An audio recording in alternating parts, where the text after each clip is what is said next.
Ovdje imamo jednu CNC mašinu koja spada u takozvani makerski CNC mašine, dakle apsolutno ogoljena i sastavili smo od početka do kraja po uputstvima proizvođača.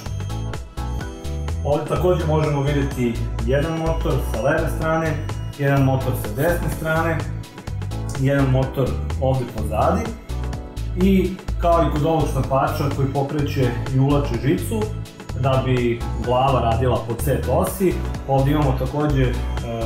motor, stepper motor, koji u ovom slučaju ne pokreće, odnosno ne topi žicu i ne nanosi materijal sloj po sloj,